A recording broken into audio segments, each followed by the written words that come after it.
عبداللہ بن عمر رفع یدین کرتے تھے، عبداللہ بن مسعود نہیں کرتے تھے، حضرت معاویہ رضی اللہ عنہ ایک وتر پڑھتے تھے، عبداللہ بن عباس 3 وتر پڑھتے تھے۔ یہ سب صحابہ کے کام ہیں۔ آپ نے کبھی اونچی آمین بھی کہی ہے، کبھی آہستہ آمین بھی کہی ہے، تو ہم اس پر آپس میں نفرتوں کا شکار نہ ہوں۔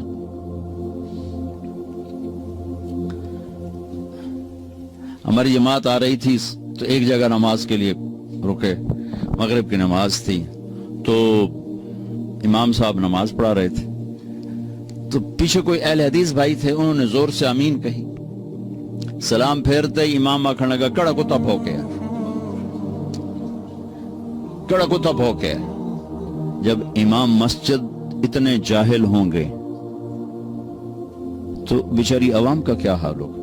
وہ بھی کوئی شیر دا پتر آئیوزا کیا سوراں نو کتے بھوک دی رہ جاندے،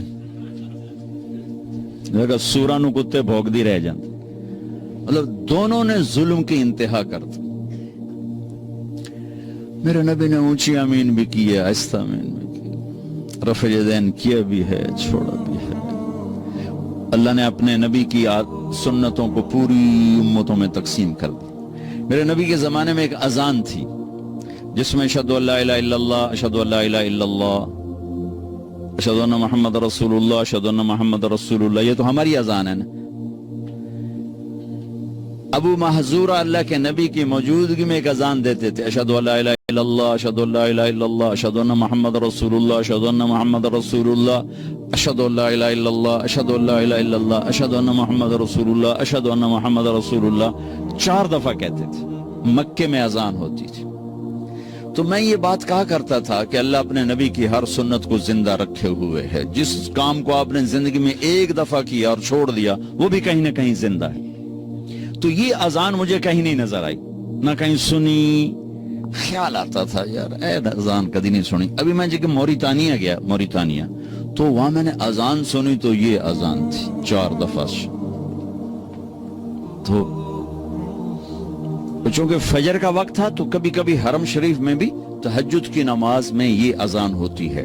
میں نے سمجھا شاید یہ وہی تہجد والا قصہ ہے، لیکن جب ظہر کی اذان بھی ویسی ہوئی، عصر کی بھی ہوئی، مغرب کی بھی، پھر میں نے پوچھا، میں کہ یار اے تھوڑی اذان کیویں ایویں ہی ہے سارا سال ہے؟ انہوں نے کہا ہم یہی اذان دیتے ہیں۔ میں نے کہا واہ میرے مالک، آج میری بات پر تو نے مہر لگا دی کہ میں یہ کہا کرتا تھا کہ اللہ نے اپنے نبی کی ہر ادا کو زندہ رکھنا ہے، کوئی کہیں پر زندہ ہے، کوئی کہیں پر زندہ ہے، کوئی کہیں پر زندہ ہے، کوئی کہیں پر زندہ ہے۔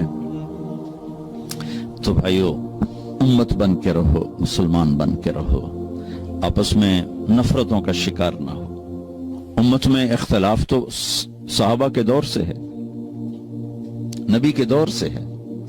بخاری شریف کی روایت ہے، آپ نے ایک لشکر بھیجا یہودیوں کا علاقے پر حملہ کرنے، بنو قریظہ۔ فرمایا کہ من کان یؤمن باللہ والیوم الاخر فلا یصلین العصر الا فی بنی قریظہ، کہ جو اللہ اور آخرت پر ایمان رکھتا ہے وہ عصر کی نماز بنو قریظہ کے علاقے میں جا کے پڑھے۔ اور نماز کا وقت پہلے ہی داخل ہو چکا تھا، انہوں نے روانہ کیا۔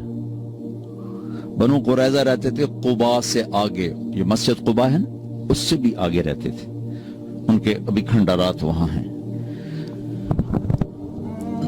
نماز کا وقت تنگ ہو گیا تو صحابہ نے تو وہ لشکر میں سے بعض وہ بھائی نماز پڑھو، نماز قضا ہو رہی۔ دوسروں نے کہا بھائی اللہ کے نبی نے کہا تھا بنو قریظہ میں پڑھنی۔ انہوں نے کہا اس کا مطلب یہ نہیں تھا کہ قضا کر دو، اس کا مطلب تھا جلدی پہنچو۔ دوسروں نے کہا بھائی ہمیں یہ نہیں پتا، جو کہا ہے ویسے کریں گے۔ انہوں نے کہا بھائی ہم نماز نہیں چھوڑ سکتے۔ تو صحابہ 2 جماعتوں میں تقسیم ہو گئے، ایک نے وہاں کھڑے ہو کے عصر پڑھی، ایک نے آگے جا کے قضا پڑھی۔ اگلے دن اللہ کے نبی تشریف لے گئے۔ اب دیکھو 2 بالکل اپوزٹ سمت ہیں، یا یہ غلط ہیں یا یہ غلط، یا ٹھیک ہیں یا یہ ٹھیک ہے۔ تو دونوں نے اپنا معاملہ پیش کیا، اب خاموش رہے۔ خاموش رہنے، نبی کے خاموش رہنے کا مطلب تصدیق ہوتا ہے کہ تم نے بھی ٹھیک کیا ہے، تم نے بھی ٹھیک کیا۔ تو ہمیں سینہ کھلا رکھیں۔